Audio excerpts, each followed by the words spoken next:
안녕하세요, 차도녀입니다.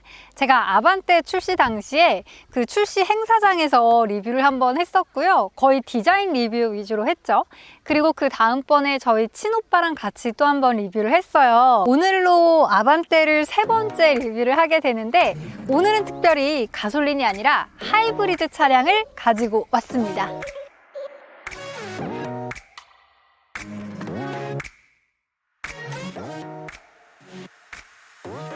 당연한 얘기겠지만 비슷한 가격이라면 당연히 연비의 효율도 좋고 저속 구간에서 순간적인 출력도 좋은 하이브리드 모델을 선택하시겠죠?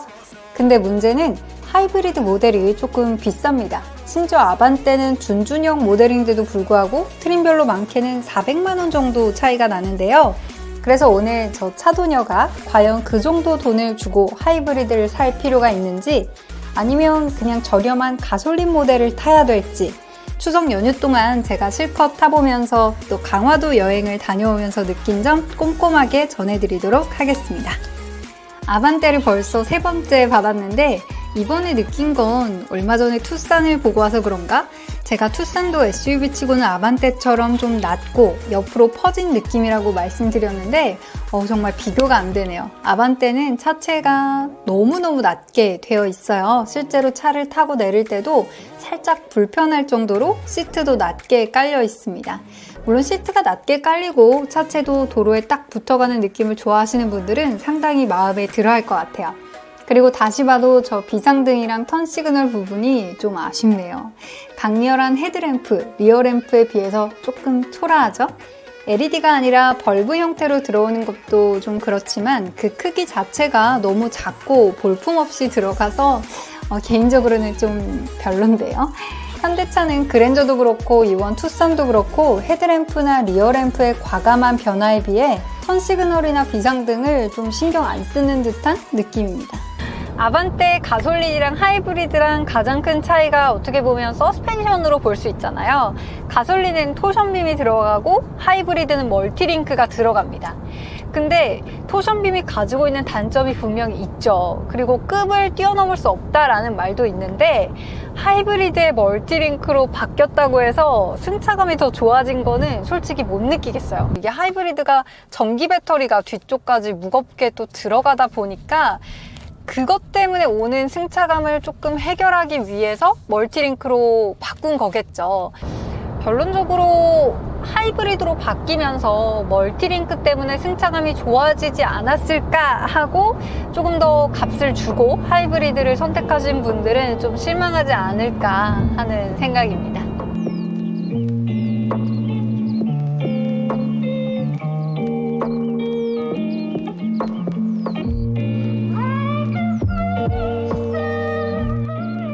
그리고 하이브리드로 바뀌면서 또 달라진 게, 원래 가솔린은 무단 변속기가 들어갔잖아요. 근데 하이브리드는 더블 클러치, DCT가 들어갑니다. 근데 DCT의 어쩔 수 없는 단점이 초반에 그 약간 꿀렁거림? 저속 구간의 꿀렁거림인데, 그걸 제가 진짜 몸으로 체감했던 게 XM3 탔을 때 진짜 그게 느껴지더라고요. 근데 아반떼 하이브리드는 하이브리드다 보니까 그 단점이 어느 정도 보완이 됐습니다. 초반에 엔진보다는 배터리를 사용하기 때문에 그 꿀렁거림이 오히려 없어지고 초반에 되게 부드럽게 잘 나간다는 느낌이 들더라고요. 바다가 바다지? 강화도니까? 서해 바다지.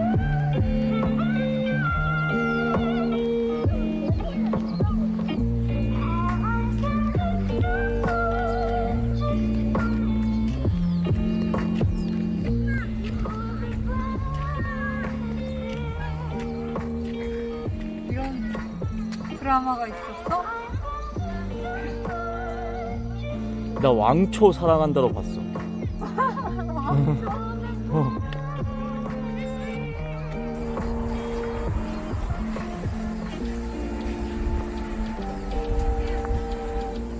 저기 북한 아니야 혹시? 건너편에? 진짜? 그러기엔 너무 잘 넘어올 수 있겠는데? 그런가? 저기 철창 쳐 있는데? 철책, 철창이 아니야. 철책?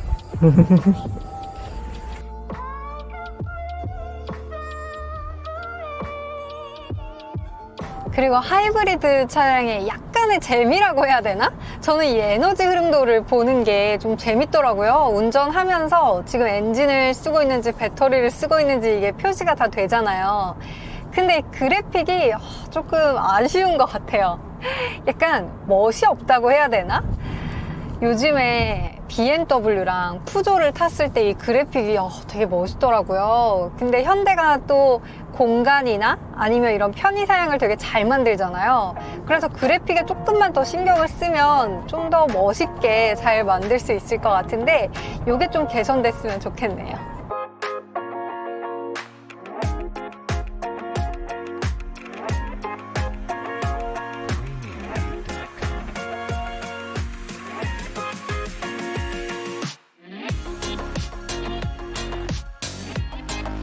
제가 유튜브 시작하고 한두 달 됐을 땐가? 그때 그랜저 시승을 했었는데 그랜저 가솔린을 시승하고 그리고 하이브리드를 시승을 했어요. 근데 그랜저가 워낙 조용하다 보니까 제가 하이브리드라고 해서 더 조용한 건 모르겠다 이런 멘트를 했었거든요. 근데 거기 댓글에 아니 그랜저 하이브리드 엄청 조용한데 얼마나 더 조용해야 되는 거냐 막 이런 댓글을 어떤 분이 남겨주셨어요. 근데 제 의도는 그런 말이 아니라 그랜저 가솔린이 워낙 조용했기 때문에 이 하이브리드도 조용한데 그 둘의 격차가 크지 않다 뭐 그런 멘트였거든요. 근데 제가 이번에 아반떼 하이브리드를 시승을 해보니까 확실히 그랜저라는 차가 진짜 조용하구나 라는 걸 다시 한번 느끼게 됐습니다. 이게 아반떼가 하이브리드라고 해서 아반떼 가솔린보다 정숙성이 더 좋아졌겠지? 이런 기대를 하고 조금 비싼 돈을 추가해서 요거를 사겠다 하시는 분은 저는 비춥니다.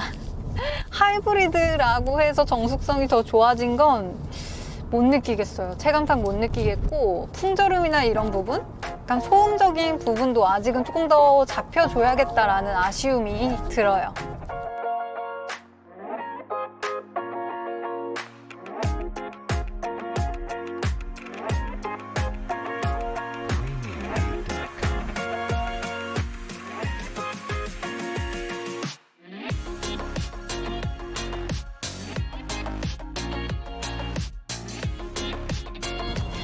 제가 아반떼 가솔린을 시승했을 때 그 차의 가장 큰 단점이 약간 차의 힘이 조금 부족한 것 같다라는 생각을 했어요. 약간 치고 나가는 힘?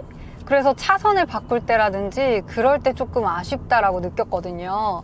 저희 오빠랑 같이 시승했을 때도 차가 왜 이렇게 잘 안 나가냐 막 이런 얘기를 했어요. 그래서 이거 아반떼잖아 그런 멘트를 되게 많이 했던 것 같은데 그럼에도 불구하고 아반떼이기 때문에 어느 정도 그냥 감안을 하면서 탈 수 있겠다라고 결론을 지었거든요. 근데 하이브리드로 바뀌면서 이 전기 모터의 힘이 40마력 정도 추가가 됐잖아요. 그래서 초반에 확 치고 나가는 이런 힘? 차선 변경할 때도 진짜 괜찮은데? 라는 생각이 들었습니다. 그래서 왜 400만 원 정도 더 추가를 해서 이 아반떼 하이브리드를 사야 되나 라고 저한테 물어본다면 뭐 하이브리드니까 연비 좋은 거는 당연한 거고 이렇게 초반에 아쉬웠던 그 치고 나가는 힘 그게 보완됐기 때문에 저는 그 정도 금액을 주고 이 하이브리드를 선택해도 되겠는데? 라는 생각이 들었습니다.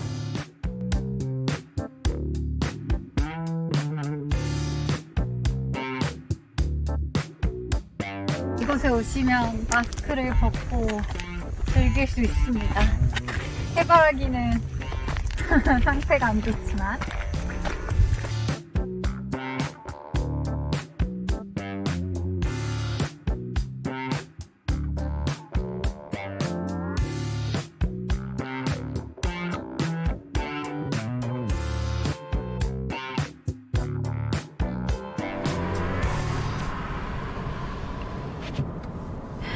제가 지금 강화도를 가고 있는 길입니다. 강화도를 갈 때 이 강화도를 가는 길이 많지 않아서 그런지 차가 많지 않더라도 시간이 좀 항상 걸리더라고요. 이럴 때 스마트 크루즈 컨트롤 요걸 이제 딱 켜주면 정말 편하게 갈 수 있습니다. 오, 바로 이렇게 속도 맞춰주고 앞차가 쓰니까 자연스럽게 멈춰줍니다. 아, 이 스마트 크루즈 컨트롤이 정말 다른 브랜드 차들은 자동차 전용 도로가 아니면 허락을 아예 안 해주는 경우도 많거든요. 근데 현대의 스마트 크루즈 컨트롤은 정말 좀 다양한 도로에서 허락을 해주고 또 이렇게 핸들을 잡아라 하는 알림도 이 텀이 조금 긴 편이에요. 또 중간에 차들이 들어오고 하면은 자연스럽게 스무스하게 멈춰주고 차간거리 유지해주는 것도 정말 안정적으로 잘해주고 이게 진짜 현대차의 장점인 것 같아요. 이렇게 좀 오랫동안 운전을 하다 보면 다리부터 허리에 좀 운전의 피로도가 많이 전해지잖아요. 그래서 저는 모르겠어요. 저희 오빠 같은 경우는 이 스마트 크루즈 컨트롤에 큰 관심을 안 보이더라고요. 정말 찐 드라이빙을 중요시하는 분들도 많겠지만 저는 이게 너무 좋더라고요. 그래서 제가 만약 차를 산다면 저는 뭐 브랜드도 중요하고 중요한 요소들이 참 많겠지만 이 스마트 크루즈 컨트롤이 얼마나 스무스하게 잘 작동되냐 요거를 조금 중점적으로 볼 것 같아요. 그런 면에 있어서 현대차가 참 이 스마트 크루즈 컨트롤이 앞서 있다는 생각이 듭니다. 확실히 아반떼 하이브리드는 연비가 엄청나더라고요. 강화도 오고 가는 길이 은근 차도 많이 막히고 주행 테스트 하느라 연비 운전을 못했는데 23.6이 찍혔습니다.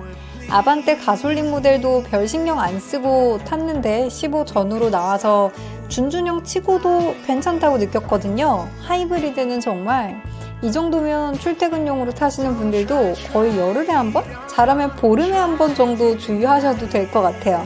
그럼 이번 아반떼 하이브리드 시즌기는 여기까지입니다. 오늘 영상 어떠셨나요? 사회 초년생의 차로서 아반떼를 생각하시고 또 젊은 층도 하이브리드 같은 친환경 차에 대한 관심이 원체 많다 보니까 아반떼를 알아보시면서 하이브리드까지 생각하는 분들이 많으실 것 같아요. 하지만 차값이 일반 모델에 비해서 3,400 정도 비싸고 또 아반떼를 보통 첫 차로 생각하는 만큼 길어야 4, 5년 정도 탈 걸 예상하면 연비가 좋다는 건 그렇게 큰 장점이나 선택의 이유가 되진 않을 것 같아요. 그래서 개인적으로는 초반 출발할 때 또 도심에서 차가 밀릴 때 신호에 자주 걸리는 저속 구간에서 출력이 깔끔하게 나가고 꿀렁거림이 덜한 게 아반떼 하이브리드의 진짜 장점이라고 생각합니다. 여러분의 선택에 도움이 됐길 바라면서 리뷰를 마치도록 하겠습니다. 구독, 좋아요, 알림 설정 부탁드립니다.